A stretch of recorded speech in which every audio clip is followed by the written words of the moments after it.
இறந்து போனதுக்கு அப்புறம் இந்த குடும்பத்திற்கு எப்படி இருந்தாங்கன்னு கூட தெரியாது. காரணம், திராவிட முன்னேற்ற கழகத்தை பொறுத்தவரை பொருட்டில்ல.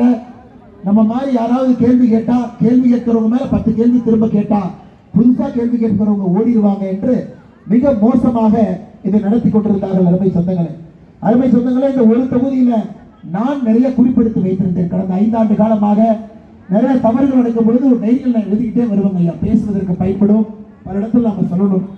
என்னுடைய டைரியில் எழுதி வைத்திருந்த பல்லாவரத்தினுடைய பம்மல் அருகே மாசம் 3 லட்சம் ரூபாய் மாமூல் கொடுக்க வேண்டும் என்று கேட்டு மிரட்டிய பம்மல் 5வது வார்டு திமுக வட்டச் செயலாளர் அனிஸ்டன் அவருடைய சகோதரர் ஆகியோர் ஒரு குவாரி உரிமையாளர்கிட்ட மாசம் வாங்கி இருக்கக்கூடிய பணம் மட்டுமே 75 லட்சம். திமுகவை பொறுத்தவரை சபரீஷன் கொள்ளடிக்கிறார், உதயநிதி ஸ்டாலின் கொள்ளடிக்கிறார் கிடையாது. திமுக துண்டை போட்டா யாரு வேண்டுமானாலும் கொள்ளடிப்பார் என்பதற்கு உதாரணம் நம்முடைய பம்மனுடைய 5வது வார்டு வட்ட திமுக செயலாளர். அது மட்டும் இல்லைங்க ஐயா, உங்க மாநகராட்சி தாம்பரம் மாநகராட்சியில நீங்க பட்ஜெட்டை பாக்குறதுக்கு உங்களுக்கு நேரம் இருக்காது, எனக்கு நேரம் இருக்காதுங்க ஐயா. நாம் எல்லாருமே வேலை செய்யணும். அந்த பட்ஜெட்டை பார்த்தீங்கன்னா, தெருநாய்க்கு கருத்தடை செய்தோம் அப்படின்னு எவ்வளவு பட்ஜெட் நாங்க தெரியுமாங்க ஐயா? தாம்பரத்தினுடைய மாநகராட்சியினுடைய பட்ஜெட்ல தெருநாய்க்கு கருத்தடை செய்வதற்காக போன ஆண்டு மட்டுமே 1,44,00,000 செலவு பண்ணியிருக்கோம். அது எப்படினாங்க ஐயா, 1400 கோடி பட்ஜெட் போடுறோம், அதுல 1,44,00,000 சைட்ல கணக்கு எழுதுனா மக்கள் பார்க்கவா போறாங்க, கேட்கவா போறாங்க? அதனால என்னுடைய அன்பான வேண்டுகோள், பல்லாவரத்துல நம்முடைய வெற்றி வேட்பாளர் அருமையண்ணன் டாக்டர் வெங்கடேஷ் அவர்கள் வெற்றி பெற்று வந்த பிறகு, மிக முக்கியமாக தாம்பரத்துல அண்ணன் சிட்லப்பாக்கம் ராஜேந்திரன் அவர்கள் வெற்றி பெற்று வந்த பிறகு 5 ஆண்டு காலம் இந்த திராவிட முன்னேற்ற கழகத்தினுடைய ஆட்சியில, குறிப்பாக தாம்பரத்தினுடைய மாநகராட்சியில 5 ஆண்டுகள் அவர்கள் செலவு செய்திருக்கக்கூடிய கணக்கு எடுத்தாவே இந்த 3 சிட்டிங் எம்எல்ஏ யாரு சீட் இல்லாம தப்பிச்சுக்கிட்டாங்களோ அவர்களோடு சேர்ந்து அன்பரசன் கூட்டாளிகள் எல்லோருமே சிறைக்கு செல்வது உறுதி. அது எந்த மாற்று கருத்தும் இல்லைங்க. அந்த அளவுக்கு மோசமாக நிர்வாகம் இங்கே நடந்து கொண்டிருக்கிறது. அருமை சொந்தங்களே, அது மட்டும் இல்ல, இன்னைக்கு நம்முடைய சென்னை எல்லாம் பாருங்க, இந்தியாவில் குப்பை நகரங்கள் எல்லாம் தமிழ்நாடு தான். 40வது இடத்துல இருப்பது மதுரை. உடனே திமுக காரன் கேட்டாங்க, 40வது இருக்கப்பட தம்பி, 40வது மாநகராட்சியில 40வது இடத்துல இருக்கும், கடைசியா இருக்கும். மதுரையை பொறுத்தவரை இந்தியாவில் 10 லட்சம் பேருக்கு மேல வசிக்கிற மாநகரங்கள் இந்தியாவில் 40 இருக்கு. 40 நகரத்தையும் சுத்தத்துக்கு பட்டியல் போட்டாங்க. குப்பை தரம் பிடிக்கிறாங்களா, மக்கும் குப்பை மக்கா குப்பையா, குடிக்கிற நீர் தனி ரூட்டா, கழிவு நீர் தனி ரூட்டா, அல்ல 2 சேருதா, இதெல்லாம் மத்திய அரசு ஒரு குறியீடு வைத்து அந்த மாநகராட்சிக்கு கிளீனினஸ் இண்டெக்ஸ் ஒரு நம்பர் கொடுக்கிறாங்க. 40வது வந்தது மதுரை, 40வதுல 38 வந்தது சென்னை. ஐயா, கும்பகோணத்துக்கு போங்க, 50,000 3 லட்சம் பேர் வசிக்கக்கூடிய நகரப்பட்டியல்ல கும்பகோணம் 485, தஞ்சாவூர் 431. ஏன் அது நடந்ததுனாங்க, உதயநிதி ஸ்டாலின் என்கின்ற ஒரு மனிதனை அறிவாளியா காட்டணும். ஐயா, எப்படி அறிவாளியா காட்டுவீங்க? இப்ப ஐயா அறிவாளி, ஐயா பக்கத்துல ஐயா அறிவாளி, ஐயா பக்கத்துல நான் நிக்கிறேன், எங்க 3 பேர்த்து நீங்க பார்த்து, ஓ ஐயா பேசுறது அறிவாளி அப்படின்னு நீங்க முடிவு பண்ணிடுவீங்க. இப்ப உதயநிதி ஸ்டாலின் எப்படி அறிவாளியா காட்டணும்? அவரு பக்கத்துல 2 அடிமுட்டால நிக்க வச்சா உதயநிதி அறிவாளியா தெரியும். ஐயா, அரசியல்ல காலங்காலமா பண்ற டெக்னிக். ஒரு குடும்ப ஆட்சியில அடுத்த தலைமுறையை மக்கள் ஏத்துக்க வைக்கணும்னா என்ன பண்ணுவாங்கன்னா, பக்கத்தில் இருக்கிறவங்களை அடிமுட்டாலா போடுவாங்க. அவர்கள் செய்த முதல் வேலை, தமிழ்நாட்டினுடைய எல்லா மேயரையும் அடிமுட்டாலா போட்டது அவங்க செஞ்ச முதல் வேலை. அப்ப இந்த மேயர் முன்னாடி உதயநிதி நின்னாருன்னா உதயநிதி கடவுள் மாதிரி தெரிவார். உதயநிதி எப்படி பேசுறார், உதயநிதி எவ்வளவு அழகா பேசுறார், எப்படிப்பட்டு பேசுறார். அதனால அருமை சொந்தங்களே, உங்களுக்கு அன்போடு நான் கேட்டுக்கொள்வது, தமிழகத்தில் திராவிட முன்னேற்ற கழகம் செய்திருப்பதெல்லாம் நம்முடைய மாநகராட்சியும் நகராட்சியும் சுத்தமா அழிச்சாச்சு. அங்கெல்லாம் எந்த வேலையுமே கிடையாது. நாயை பிடிச்சிட்டு வந்து கருத்தடை பண்றதுக்கு 1,44,00,000 கணக்கெடுத்தவனுங்க. குடிநீரும் கழிவு நீரும் கலந்து 30 பேர் இறந்திருக்கிறாங்க, அதுக்கு பதில் சொல்ல முடியல. அதனால் நீங்கள் நன்றாக புரிந்து கொள்ள வேண்டும், நமக்கு இந்த தேர்தலுக்கு தேவை சிஸ்டமிக் சேஞ்ச். கேன்சர் நோய் எப்படி ஒரு இடத்துல வந்து புறையோடி போகுமோ, தமிழகத்தில் ஒரு குடும்ப ஆட்சி கோபாலபுரத்தில் ஆரம்பித்து மொத்த சிஸ்டமும் கெட்டு அது புறையோடி நகராட்சி மாநகராட்சி வரைக்கும் கீழே வந்து மொத்தமாக கெடுத்து குட்டிச்சவர் பண்ணியிருக்கிறார். அதனால் நீங்கள் செலுத்தக்கூடிய இந்த வாக்கு என்பது தமிழகத்தில் திரும்ப அரசியலை சுத்தம் செய்வதற்கான ஒரு வாக்காக நீங்கள் போடணும். இல்லாட்டிங்க ஐயா, உங்கள் குழந்தைகள் யாரும் இந்த ஊர்ல வாழ முடியாது, யாரும் நிம்மதியாக வாழ முடியாது. அவர்கள் ஒரு ஜனநாயகத்திற்கு கீழே அவர்களுடைய திறமையெல்லாம் காட்டும் அளவுக்கு வாழ முடியாது. அடுத்து பாலியல் குற்றங்கள். ஐயா, சென்னையில பல்கலைக்கழகத்துல இன்ஜினியரிங் காலேஜ்ல நம்பர் 1 அண்ணா பல்கலைக்கழகம். அந்த குழந்தை தென் தமிழகத்திலிருந்து அந்த பாப்பா வர்றாங்க. அவங்க அப்பா அம்மா என்ன நம்பிக்கையில விட்டுருப்பாங்க? ஓகே, தலைநகருக்கு போய் படிக்கிறாங்க, தமிழ்நாட்டினுடைய நம்பர் 1 காலேஜில் படிக்கிறாங்க, அந்த காலேஜுக்குள்ள சிஸ்டம் இருக்கும், ஃபெசிலிட்டி இருக்கும், எல்லாமே இருக்கும். ஐயா, ஞானசேகரன் என்கின்ற திமுக குற்றவாளி பாலியல் வன்கொடுமை வழக்கில் கைது செய்யப்படுறான். அந்த பிரச்சனையை முதலாக நான் எடுத்து பேசுறேன். ஐயா, ஏன் பேசுறேன்னா, எனக்கு காவல்துறையிலிருந்து ஒருத்தர் ஃபோன் பண்ணார், அண்ணே ஒருத்தரை பிடிச்சிட்டு வந்துட்டோம், விட சொல்லி பயங்கர பிரஷர்னு, நீங்க கொஞ்சம் உள்ள இறங்கினா தான் நியாயம் கிடைக்கும், கொஞ்சம் என்ன பாருங்க. அப்பதான் நான் உள்ள இறங்கினேன். இந்த ஞானசேகரன் அப்படிங்கிற ஆளுக்கு ஒரு ட்வீட்டை போடுறேன். காவல்துறையை போலீஸ் வந்து நிக்க வச்சிருக்கிறீங்க, ஸ்டேஷன்ல என்கொயரி பண்றீங்க, அண்ணா பல்கலைக்கழகத்துல ஒரு மாணவிக்கு பாலியல் வன்கொடுமை என்னையா பண்றீங்க? ஐயா, பிடிச்சு அந்த மனுஷன் ரிலீஸ் பண்ணிடுறான். 3வது நாள் தான் திரும்ப பிடிக்கிறாங்க. அப்பதான் எனக்கு காவல்துறையிலிருந்து ஒருத்தர் போன் பண்ணார், ஒரு கான்ஸ்டபிள். ஐயா, இது எப்படின்னா, ஞானசேகரன் எப்படி அண்ணா பல்கலைக்கழகத்துக்குள்ள போக முடியுது? வண்டியில திமுக கொடி. சரி, வண்டியில திமுக கொடி இருந்தா எதற்காக அண்ணா பல்கலைக்கழகத்துடைய வாட்ச்மேன் கேட்ட திறந்து விடுறான்? உதயநிதி ஸ்டாலின் சிண்டிகேட் மெம்பர் அண்ணா பல்கலைக்கழகத்துல. உதயநிதி ஸ்டாலின் அண்ணா பல்கலைக்கழகத்துடைய சிண்டிகேட் மெம்பராக இருக்கும் பொழுது உள்ள போகும்போதெல்லாம் 100 திமுக காரன் உள்ள போறான். அதை கேட்ல இருக்கிற வாட்ச்மேன் பார்க்கறான், ஒரு வணக்கம் போடுறான், ஒரு சல்யூட் போடுறான். ஐயா, எதுக்காக இதை சொல்றேன்னா, நம்முடைய குழந்தைகளுக்கு எங்கேயும் பாதுகாப்பு இல்லை என்பதற்காக சொல்றேன். இல்ல, அண்ணா பல்கலைக்கழகம் compound wall, gate, security, CCTV camera, hostel, பெண் குழந்தை, அதுக்குள்ள பாதுகாப்பா? பாதுகாப்பு இல்ல. தமிழகத்தில் எங்கேங்க ஐயா பாதுகாப்பு?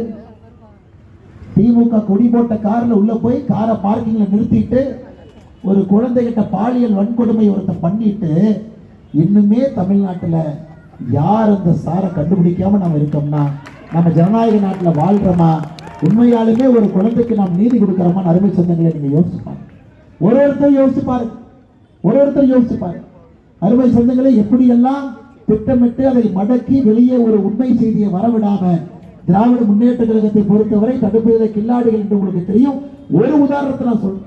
நேற்று திருவள்ளூர் மாவட்டம் மீஞ்சூர் பகுதியில் ஒரு பாப்பா, காலேஜ் செமஸ்டர் பாப்பா, ஃபர்ஸ்ட் ஃப்ளோர்ல உட்கார்ந்து படிக்கிறான். கஞ்சா அடிச்ச 3 பேர் ரோட்ல போறாங்க, பாப்பாவை பார்க்கறான், செவுத்தை பிடிச்சு மேலே ஏறுறான். அந்த பாப்பாட்ட தவறாக நடந்துக்க முயல்றான். பாப்பா தடுக்கிறாங்க. கையில் இருக்கக்கூடிய பட்டா கத்தியில கழுத்தை தலையெல்லாம் வெட்டி திருவள்ளூர் அரசு மருத்துவமனையில் 3 நாட்களாக அட்மிட் ஆயிருக்கிறான். நேற்று காலை குடித்தலை துணி துவைச்சிட்டு வீட்டுக்கு வெளியே வந்து ஒரு அம்மா காய போடுறாங்க. விசிகேவனுடைய மாவட்டத்தினுடைய நிர்வாகி போய் தவறா நடக்க முயற்சித்து ஊர் மக்கள்லாம் சேர்ந்து நைய புடைச்சு உள்ள அனுப்புறாங்க. கிருஷ்ணகிரி 3 வயது பெண் குழந்தை பாலியல் வன்கொடுமை. 3 வயது குழந்தை பாலியல் வன்கொடுமை. குற்றவாளி யாருங்க? திராவிட முன்னேற்ற கழகத்தினுடைய இளைஞரணி பொறுப்பாளர். திருவண்ணாமலை 65 வயது மூதாட்டி பாலியல் வன்கொடுமை. ஐயா, இந்த மாதிரி நான் பேசிக்கிட்டே போவேன் நாளை காலையில வரைக்கும். எல்லா இடத்துலையும் நீங்க பாத்தீங்கன்னா ஒரு ஆட்சி அதிகாரம் ஏன் கெட்டு போச்சுனாங்க, தப்பு செய்யறவன் அந்த கட்சியை சார்ந்தவனாக இருக்கிறான். காவல்துறை கையை கட்டி நிற்க வேண்டிய சூழ்நிலை காவல்துறைக்கு. ஏன் 8 மாசமா காவல்துறைக்கு டிஜிபி இல்லைங்க ஐயா, டிஜிபி இல்ல. இன்னைக்கு சொல்றாங்க நம்முடைய ஸ்டாலின் அவர்கள், ஐயோ தேர்தல் ஆணைய டிஜிபியை மாத்திட்டீங்க. நாம டிஜிபி மாத்தலீங்க, டிஜிபியை போட்டிருக்கோம். 8 மாத காலமாக இல்லாத ஒரு டிஜிபியை தேர்தல் ஆணையம் தமிழகத்திற்கு போட்டிருக்கின்றார். ஏன்? சீனியாரிட்டி லிஸ்ட்ல முதல்ல ஒரு அம்மா இருக்கிறாங்க, நார்த் இந்தியன். ஸ்டாலின் சொல்றாங்க, நமக்கு ஆகாதுப்பா, அந்த அம்மாவை தள்ளிடு. 2வது ஒரு ஐயா இருக்கிறாங்க, நமக்கு ஆகாதுப்பா, ஏதோ எஸ்பியா இருக்கும்போது கள்ளச்சாராய கேஸ் யாரோ திமுக காரனை பிடிச்சான், அவனை வேண்டாம். 3வது ஐபிஎஸ் ஆஃபீஸர் இருக்கார், அவரு வேண்டாம். பொறுப்பு டிஜிபியாக இருப்பவர் பட்டியல் 6வது இருக்கிறார். அப்ப அந்த 5 பேர் ரிட்டையர் ஆகிற வரைக்கும் 6வது நாள் பொறுப்பு டிஜிபி. ஐயா, பொறுப்பு டிஜிபி காலகட்டத்தில் 4 பேர் ரிட்டையரே ஆயிட்டாங்க. கடந்த 8 மாச காலத்துல 4 பேர் ரிட்டையர் ஆயாச்சு. டிசம்பர்ல பொறுப்பு டிஜிபி வெங்கட்ராமன் அவரு போய் ஹோம் செக்ரட்டரியை பார்த்து, ஐயா 1 மாசம் லீவு கொடுங்க, இதயத்துல பிரச்சனைங்கிறார். அப்பதான் தமிழக அரசு யோசிக்கிறாங்க, டிஜிபி லீவ்ல போனா பொறுப்பு டிஜிபி போடுவோம், பொறுப்பு டிஜிபி லீவ்ல போனா என்ன பண்றது? ஐயா, அந்த கவர்மெண்ட் ஆர்டர் நீங்க பார்க்கணும். பொறுப்பு டிஜிபிக்கு பொறுப்பு டிஜிபி போட்டாங்க. இதெல்லாம் இருந்தா எப்படிங்க ஐயா சட்டம் ஒழுங்கு விளங்கும்? ஒரு டிஜிபி இருந்தா தொலைபேசி எடுத்து எஸ்பி கேட்பார், கமிஷனர் கேட்பார், ரிவ்யூ மீட்டிங் வாங்கப்பார். அதனால பெண்களே, நம்முடைய முதலமைச்சரை பொறுத்தவரை அவர் சாவி கொடுக்கிற ஒரு பொம்மை, அவருக்கு எதுவுமே தெரியாது. அவர் காலையில 6 மணிக்கு நீங்க சாவி கொடுத்தீங்கன்னா 9 மணி வரைக்கும் டெல்லி டெல்லி டெல்லி பா. அப்புறம் சாவி எல்லாம் போனதுக்கு அப்புறம் மறுபடியும் ஒரு 10 மணிக்கு சாவி கொடுத்தீங்கன்னா சாயந்தரம் 4 மணி வரைக்கும் ஹிந்தி ஹிந்தி ஹிந்தி பா. என்னன்னு அவருக்கு தெரியும்.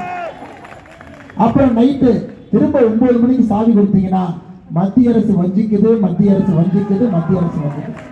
அப்புறம் தூக்க போயிடுவாரு, காலையில மறுபடியும் சாவி கொடுப்பாங்க. இவ்வளவுதாங்க ஐயா. 5 வருஷ காலம் டெல்லி ஹிந்தி மத்திய அரசு வஞ்சிக்குதுன்னு ஒரு முதலமைச்சர் 5 வருஷ காலம் தன்னுடைய வாழ்க்கையை ஓட்டி இருக்கின்றார் என்றால் தமிழகத்தினுடைய முதலமைச்சர் ஐயா ஸ்டாலின் அவர்கள். இந்த 3 வார்த்தையை தவிர எந்த வார்த்தையும் பேசலீங்க. டெல்லி ஹிந்தி மத்திய அரசு வஞ்சிக்குது. ஐயா இன்னைக்கு நீங்க பாருங்க, நம்முடைய சென்னைக்கு மட்டுமே அமிர்த் பாரத் திட்டத்தின் கீழ் செங்கல்பட்டு மாவட்டத்தில் இருக்கிறவங்க ஐயா, அமிர்த் பாரத் திட்டத்தின் கீழ் ரயில்வே நிலைய மறுசீரமைப்பு 22 கோடி, செங்கல்பட்டு விழுப்புரம் இடையே இரட்டை ரயில் பாதை 670 கோடி, செங்கல்பட்டு விழுப்புரம் தாம்பரம் செங்கல்பட்டு 3வது ரயில் பாதை 1122 கோடி, தாம்பரம் செங்கல்பட்டு 4வது ரயில் பாதை 757 கோடி, இளம்பாக்கம் பேருந்து முனையத்திலிருந்து மஹிந்திரா சிட்டி அருகேயுள்ள செட்டிப்புண்ணியம் வரை 3200 கோடி மதிப்பீட்டில் 18.4 கிலோமீட்டர் நீளமுள்ள 6 வழி உயர்மட்ட சாலை பணிகள், அதையும் தேசிய நெடுஞ்சாலை ஆணையம் துவங்கி இருக்கிறது. செங்கல்பட்டில் மட்டும் மோடி மருந்தகம் 67, செங்கல்பட்டில் மட்டுமே இலவச கேஸ் சிலிண்டர் வாங்கக்கூடிய குடும்பங்கள் 1,23,400, MSME கடன் இந்த ஒரு மாவட்டத்துக்கு மட்டுமே மத்திய அரசு 4,821 கோடி, முத்ரா கடன் இந்த ஒரு மாவட்டத்திற்கு மட்டுமே 3,330 கோடி, பிரதம மந்திரியுடைய கிசான் சம்மான் நிதி 27,000 விவசாயிகளுக்கு வருடத்திற்கு 6,000 ரூபாய் கொடுக்குறோம். ஐயா நான் படிச்சுக்கிட்டே போ. மோடி வீடு 17,827 வீடு கட்டியிருக்கும். பிரதம மந்திரியுடைய பயிர் காப்பீட்டு திட்டம் 8,000 ஹெக்டர். ஆனா இவங்களுக்குலாம் ஒண்ணுமே தெரியாதுங்க ஐயா. நேரா ஒரே வார்த்தை, மோடி எதுவும் செய்யல, மோடி எதுவும் செய்யல, மோடி எதுவும் செய்யல. எனக்கு திமுகவுடைய கூட்டணியை கேளுங்க. கம்யூனிஸ்ட் கட்சி அண்ணா எது கூட்டணி வச்சிருக்க? ஸ்டாலினை ஜெயிக்க வைக்கிறதுக்கு இல்ல, பிஜேபி உள்ள வந்த கூடாது, அதனால கூட்டணி வச்சிருக்கேன். அதான் வேற ஒண்ணுமே கிடையாதுங்க. அதேதான் பிரேமலதா விஜயகாந்த் அக்காவை கொண்டு போய் அன்னைக்கு தெரியாம சேலத்தில் உட்கார வச்சுட்டாங்க. திடீர்னு அந்தம்மா மைக் எடுத்து இங்க பாருங்க எல்லாம் அண்ணன் ரொம்ப நல்லவர் தான், கொஞ்சம் பாலியல் வன்கொடுமை அப்படின்னு, அண்ணன் ரொம்ப நல்லவர் தான், அங்கங்க போதை பழக்கம் அதிகமாயிருச்சு. அப்பதான் தெரிஞ்சது, அப்பா கேப்டன் ஐயா ஆவி அந்த அம்மாட்ட பூத்துருச்சு. அப்பதான் தெரிஞ்சது. நேற்று பாருங்க ராகுல் காந்தி வந்து பிரச்சாரம் பண்றாரு. அவர் சொல்லிட்டார் ஸ்டாலின் பக்கத்திலே வந்துடக்கூடாது, நான் இங்க பிரச்சாரத்துக்கு வந்திருப்பது பிஜேபி உள்ள வரக்கூடாது, அவ்வளவுதான், நீ ஜெயிக்கணும்னா நான் வரல. எனக்கு இந்தி கூட்டணியை பொறுத்தவரை, திராவிட முன்னேற்ற கழகத்தினுடைய கூட்டணியை பொறுத்த வரைக்கும் பிஜேபி உள்ள வந்துடக்கூடாது, அதுக்காக ஒரு கூட்டணி அமைச்சு இந்த டிராமா பண்ணிட்டு இருக்கிறாங்க. அதனால் நம்மோட கூட்டணியில் இருக்கிறனால அனைத்து இந்திய அண்ணா திராவிட முன்னேற்ற கழகத்தை காலையிலிருந்து நைட் வரைக்கும் தப்பா பேசுறாங்க. இப்படி அப்படி அவங்க அப்படி இப்படி 169 சீட்ல அனைத்து இந்திய அண்ணா திராவிட முன்னேற்ற கழகம் நிற்கிறாங்க. 33 இடத்துல பாரதிய ஜனதா கட்சி நிற்குது. யார் யாருக்கு தொந்தரவு கொடுக்குறாங்க? கூட்டணியில எல்லோரும் இணைந்து திமுக வேண்டாம் என்று நிற்கின்றோம். தனித்தன்மையாக நம்முடைய கொள்கைப்படி அனைத்து இந்திய அண்ணா திராவிட முன்னேற்ற கழகத்தினுடைய கட்சி, பாரதிய ஜனதா கட்சியுடைய கொள்கைப்படி பாரதிய ஜனதா கட்சி. ஐயா 2 கம்யூனிஸ்டும் சண்டை போட்டு ஒன்னா பிரிஞ்சாங்க. 20 வருஷமா தமிழ்நாட்டில் கூட்டணியில் ஒன்னா இருக்கிறாங்க. வேண்டாம் தான் பிரிஞ்சாங்க. Communist, Marxist, CPI, CPIM. அப்புறம் நீ எது கூட்டணியில் ஒன்னா இருக்கிற? திருமாவளவன் அவர்கள் நான் காட்டுமன்னார் கோவில்ல வேட்புமனு கொடுத்து எம்எல்ஏ ஆகிய தீர்வன் போனார். உன்னை ஸ்டாலினைய கூப்பிட்டு சொன்னார், தம்பி பிளாஸ்டிக் சேர் தான், அதை தாண்டி எங்கேயும் வந்துடாது. இன்னைக்கு அண்ணன் திருமாவளவனோட நிலைமையை நினைச்சு பாருங்க. எப்படிப்பட்ட தலைவர், ஒரு சமூக போராளி, எத்தனை விரும்பின மக்களுக்காக குரல் கொடுத்த திருமாவளவன் எப்படி வச்சிருக்காங்க நீங்க பாருங்க அந்த கூட்டணி. அதனால இந்த கூட்டணி தேர்வதற்கெல்லாம் வாய்ப்பே இல்லை. அதனாலதான் நான் பல இடத்துல சொல்றேன், அலை தேசிய ஜனநாயக கூட்டணியின் பக்கம் இருக்கிறது. மக்கள் மாற்றத்தை விரும்புகின்றார்கள். மக்கள் நிச்சயமாக திராவிட முன்னேற்ற கழகத்தினுடைய ஆட்சி ஒழிக்கப்பட வேண்டும் என்று நினைக்கின்றார்கள். அருமை சொந்தங்களே, இத்தனை மகளிர் இங்க இருக்கிறேன். இன்னைக்கு ஒரு போலீஸ் கான்ஸ்டபிள் சகோதரி அந்த பதவியில சேர்ந்து அவங்க ஹெட் கான்ஸ்டபிள் ஆகணும்னா 8, 9, 10 வருஷம். அதுக்கப்புறம் அவங்க ஏஎஸ்ஐ அசிஸ்டன்ட் சப் இன்ஸ்பெக்டர், அதுக்கப்புறம் ஒரு சப் இன்ஸ்பெக்டர் ரிட்டையர் ஆகும். அவ்வளவு உழைப்பு கொடுக்கணும். எதுக்கு நான் அந்த வார்த்தையை சொல்றேன்னாங்க, எல்லா துறையிலும் ஆணோ பெண்ணோ கடுமையா உழைச்சுதாங்க மேல. ஆனா அரசியல் துறையில மட்டும் ஆணை விட பெண் 2 மடங்கு கடுமையா உழைச்சா தான் அவங்க மேல வர முடியும். அந்த துறையே பெண்களுக்கு எதிராகத்தான் அரசியலே இருக்கு. அரசியல்ல ஒரு பெண் சாதிப்பதெல்லாம் சாதாரண வேலை இல்லை. அதனாலதான் புரட்சி தலைவி அம்மாவுடைய சாதனை இன்னும் பல நூற்றாண்டுக்கு நாம் பேச போகிறோம். ஒரு பெண் வந்து சாதிக்க முடியாது. இன்னைக்கு பாரத பிரதமர் நரேந்திர மோடி அவர்கள் அந்த வாய்ப்பை சகோதரிக்கு ஏற்படுத்தி கொடுக்கணும். 33% இடஒதுக்கீடு கொடுக்கணும். நீங்க 2029 பாராளுமன்ற தேர்தலில் உங்க குரல் கேட்கணும். 2029க்கு பிறகு வர சட்டமன்ற தேர்தல் 2031 தமிழக சட்டமன்ற தேர்தலையும் 33% இடஒதுக்கீடு கொடுக்கணுங்கிற மசோதாவை காங்கிரசும் திமுகவும் சேர்ந்து தோக்கடிச்சாங்க. நான் கேட்கிறேன், எதுக்கு தோக்கடிச்சீங்க? உதயநிதி ஸ்டாலின் சொன்னார், இல்ல எங்களுக்கு 59 கொடுக்கணும், 50 கொடுக்குற மாதிரி இருந்து அதனால தோக்கடிச்சோம். 59 கொடுக்குறேன்னு தானே சொன்னோம். 39 பாராளுமன்ற உறுப்பினர்களை உயர்த்தி 59. தமிழகத்திற்கு 50% உயர்வு. கேரளா 20 30 50%, கர்நாடகா 22 42 50%, தெலங்கானா 17 26 50%, ஆந்திரா 25 38 50%. இந்த 543 இப்ப இருக்கக்கூடிய எம்பியில தென் மாநிலங்கள் 129 எம்பி 23.7%. இது 816 உயரும் பொழுது தென் மாநிலத்துடைய எம்பி 195 23.8%. எங்கேயுமே குறையல. இவங்களுக்கு சுதந்திர தினத்துக்கும் இண்டிபெண்டன்ஸ் டேக்குமே வித்தியாசம் தெரிஞ்சாதவங்க இதெல்லாம் இந்த பில்லுல படிச்சாங்களா, பார்த்தாங்களா? இதெல்லாம் என்னத்தை போய் ஓட்டு போட்டான்னு எனக்கு இன்னுமே புரியலைங்கய்யா. எனக்கு இன்னுமே பதில் கிடையாது. இன்னைக்கு என்கிட்ட பதில் கேட்டீங்கன்னா, ஏன் திமுக காங்கிரஸ் அரசியலமைப்பு சட்டத்தினுடைய திருத்தம் 131வது திருத்தம், அந்த திருத்தத்துக்கு எதிராக ஏன் ஓட்டு போட்டாங்க? சத்தியமா என்கிட்ட பதில் இல்லைங்க. சத்தியமா பதில். ஏன்னா ஒரு குற்றச்சாட்டுல வைக்க முடியாது. இல்ல தமிழ்நாட்டு குறைச்சிட்டாங்க சொல்லுங்க, நான் ஏத்துக்கிறேன். குறைக்கல. விகிதாச்சாரத்தை குறைச்சாங்க இல்ல, தென் மாநிலம் குறைச்சாங்க இல்ல. இதற்கு முன்பு எவ்வளவு இருக்கோ அதை விட அதிகமா 0.2% அதிகமா இருக்கு. அதனால அருமை சொந்தங்களே, அவங்க ஏன் ஓட்டு போட்டாங்கன்னு எனக்கு தெரியும். கனிமொழி கருணாநிதி குடும்பத்திலிருந்து எம்பி ஆகணும். நீங்க வந்தீங்கன்னா கனிமொழி அக்காக்கு மரியாதை இருக்காது. தமிழிசை தங்கபாண்டியன் ஒரு குடும்பத்திலிருந்து எம்பி ஆகணும். நீங்க வந்தீங்கன்னா மரியாதை இருக்காது. இன்னைக்கு திராவிட முன்னேற்ற கழகத்தினுடைய பாராளுமன்றத்தில் இருக்கக்கூடிய 2 பெண் எம்பிக்களுமே அவங்களுடைய தந்தை தாய் எம்பிக்களாக எம்எல்ஏக்களாக இருந்தவர்கள் தான் இன்னைக்கு எம்பி எம்எல்ஏக்கள். உங்களை மாதிரி ஒரு சாதாரண பெண்மணியை பிடிச்சு அரசியலை கூட்டு வந்து உங்களை எலெக்ஷன் நிக்க வச்சு உங்களை ஜெயிக்க வச்சு பாராளுமன்றத்துக்கு திமுக கார அனுப்புறதுக்குள்ள இன்னும் 500 வருஷம் ஆகும். அதனால அருமை சகோதர சகோதரிகளே, எப்படி உங்களுக்கு எதிராக திராவிட முன்னேற்ற கழகம் ஓட்டு போட்டாங்களோ 23ஆம் தேதி அவர்களுக்கு எதிராக நீங்கள் ஓட்டு போட வேண்டும் என்ற அன்போடு இந்த நேரத்தில் கேட்டுக்கொண்டு, இந்த மாலை நேரத்தில் மிகச் சிறப்பான இந்த மாலை நேரத்தில் பெரிய ஆதரவு கொடுத்து நம்முடைய 2 வெற்றி வேட்பாளர்களுக்கும் கூட ஆதரவு கொடுத்து இங்கே நின்று கொண்டிருக்கின்றேன். நம்முடைய அருமை அண்ணன் டாக்டர் வெங்கடேசன் அவர்கள் ஐஜேகே கட்சியின் சார்பாக நம்முடைய இரட்டை இலை சின்னத்தில், நம்முடைய பல்லாவரத்தில் இரட்டை இலை சின்னத்தில் வெற்றி வெற்றி வெற்றி நீங்க கொடுக்கணும். அதே போல தாம்பரத்தில் இந்த முறை அண்ணன் சின்னப்பாக்கம் ராஜேந்திரன் அவர்கள் தான். இந்த முறை இது அவருடைய காலம், அவருக்கான நேரம் மக்கள் முடிவு செய்து விட்டார்கள். பெரிய ஒரு வெற்றியோடு, அதை விட மிகப்பெரிய பொறுப்போடு களத்திற்கு அண்ணன் அவர்கள் மே 4க்கு பிறகு வருவார்கள் என்கிற உறுதியும் எனக்கு நிச்சயமாக தெரியும். அருமை சொந்தங்களே, நம்முடைய எல்லா கூட்டணி கட்சியினுடைய தலைவர்கள் தொண்டர்களுக்கு நன்றி செலுத்த வேண்டிய நேரம். அனைத்து இந்திய அண்ணா திராவிட முன்னேற்ற கழகத்தினுடைய செங்கல்பட்டு மாவட்ட செயலராகவும் அண்ணன் தான் இருக்கிறாங்க. சின்னப்பாக்கம் ராஜேந்திரன் அவர்கள், முன்னாள் அமைச்சர் சின்னையா அவர்கள், பல்லாவரம் முன்னாள் சட்டமன்ற உறுப்பினர் வண்டியில் ஐயா தன்சிங் அவங்க இருக்கிறாங்க. இந்திய ஜனநாயக கட்சி ஐஜேகேவுடைய தலைவர் ஐயா பாரிவேந்தர் அவர்கள், இன்னைக்கு இருக்கக்கூடிய தலைவர் ஐயா ரவிபச்சமுத்து அவர்கள், பாட்டாளி மக்கள் கட்சியினுடைய பாட்டாளிகள் செங்கல்பட்டு மாவட்ட செயலர் வெங்கடேசன் அவர்கள், அம்மா மக்கள் முன்னேற்ற கழகம் அருமை தலைவர் கரிகாலன் அவர்கள், தமிழ் மாநில காங்கிரஸ் மாவட்ட துணைத் தலைவர் மகேந்திர வர்மா அவர்கள், செங்கல்பட்டு மாவட்ட செயலர் வேணுகோபால் அவர்கள், புரட்சி பாரதத்தினுடைய செங்கல்பட்டு மாவட்ட செயலர் பொன் மாணிக்கவேல் அவர்கள், பாரதிய ஜனதா கட்சியினுடைய அன்பு தொண்டர்களே, இது எனக்கு தமிழகத்தில் இது எனக்கு 94வது சட்டமன்ற தொகுதியில் நான் பிரச்சாரம் செய்து கொண்டிருக்கின்றேன். 9ஆம் தேதி ஆரம்பிக்கும். காரணம் ஒன்று மட்டும்தான், பாரத பிரதமர் மோடி ஐயாவுடைய கட்டளை. திராவிட முன்னேற்ற கழகம் வெளியே செல்ல வேண்டும். வெறுப்பு எல்லாத்தையும் ஒதுக்கி வச்சுட்டு பாரதிய ஜனதா கட்சியினுடைய தொண்டர்களை பொறுத்தவரை திமுகவை அகற்றவில்லை என்றால் தமிழக மக்கள் நம்மை மன்னிக்க மாட்டார்கள் என்பது நமக்கு தெரியும். அருமை சொந்தங்கள், அதனால் இங்க இருக்கக்கூடிய பிஜேபியுடைய தொண்டர்களுக்கு என்னுடைய சிறப்பு விண்ணப்பம், ஒரு வாக்கும் சிந்தாம சிதறாம ரெட்டலைக்கு கொண்டு வர சேர்த்த வேண்டிய பொறுப்பு நம்முடைய. ஒரு வாக்கையும் கூட சிந்தாம சிதறாம கொண்டு வந்து தாம்பரத்திலையும் சரி பல்லாவரத்திலையும் சரி. நான் உங்களுக்கு தெரியும், என்னுடைய ஊனோடு உடம்போடு நரம்போடு ரத்தத்தோடு இதயத்தோடு பாரதிய ஜனதா கட்சி தொண்டர்கள் நீங்கள் கலந்திருக்கிறீர்கள். நான் நடத்திருக்கக்கூடிய போராட்டம் இந்த 5 ஆண்டு காலம் திராவிட முன்னேற்ற கழகத்துக்கு எதிராக எத்தனை போராட்டம், என் மீது எத்தனை வழக்குகள், 88 வழக்குகள், 17 நீதிமன்ற வழக்குகள், 4 அவதூறு வழக்குகள், அது எல்லாத்தையும் சகிச்சு ஏன் நிற்கிறோம்? நாங்க ஆட்சி மாறும். அதனால் இது அடுத்த 2 நாளை நீங்க பயன்படுத்தணும். நமக்கு அண்ணன் எடப்பாடி பழனிசாமி அவர்கள் முதலமைச்சர்னு மோடியை சொல்லிட்டாங்க, அவர் பின்னால் நிற்கின்றோம். அவரை மே 4க்கு பிறகு முதலமைச்சராக அந்த பொறுப்பில் நம்ம அமர். இங்க 2 அனைத்து இந்திய அண்ணா திராவிட முன்னேற்ற கழகம் சின்னத்துல கட்சியில் நிற்கக்கூடிய அண்ணனை ஜெயிக்க வச்சு அனுப்பு.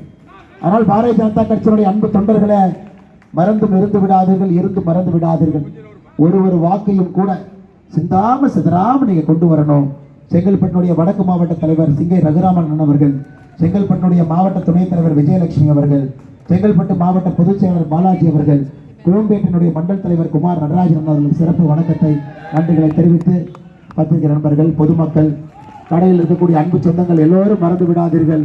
நம்முடைய வெற்றி சின்னமான தாம்பரத்தில் ரெட்டலை, பல்லாவரத்தில் ரெட்டலைக்கு நீங்கள் வாய்ப்பளித்து, சகோதரரை யாருங்க அந்த ஸ்பெக்ஸ் பொறுத்தது? அண்ணே அண்ணே ஒரு நிமிஷம் தலைவா, ஒரு நிமிஷம், அண்ணே ஒரு நிமிஷம். ஐயோ தப்பா நினைச்சுக்காதீங்க. ஏன்னா நான் போலீஸ் அதிகாரியாக இது என்னோட யூனிஃபார்ம்ல எப்பவுமே போடுவேன். இன்னைக்கு நான் ஒரு விவசாயி, எளிமையான வாழ்க்கைக்கு மாறிட்டேன். தயவு செஞ்சு நினைச்சுக்காதீங்க. அன்புக்கு நன்றி. ஐயா நான் போட்டு கொடுத்துறேன். அன்புக்கு நன்றி. நான் வாங்கிக்கிறேன் அண்ணா. அண்ணா அன்புக்கு நன்றி. நீங்க எனக்கு புத்தகம் கொடுங்க, வாங்கிக்கிறேன். புத்தகம் கொடுங்க, நெக்ஸ்ட் டைம் புத்தகம் கொடுங்க. நன்றிங்க.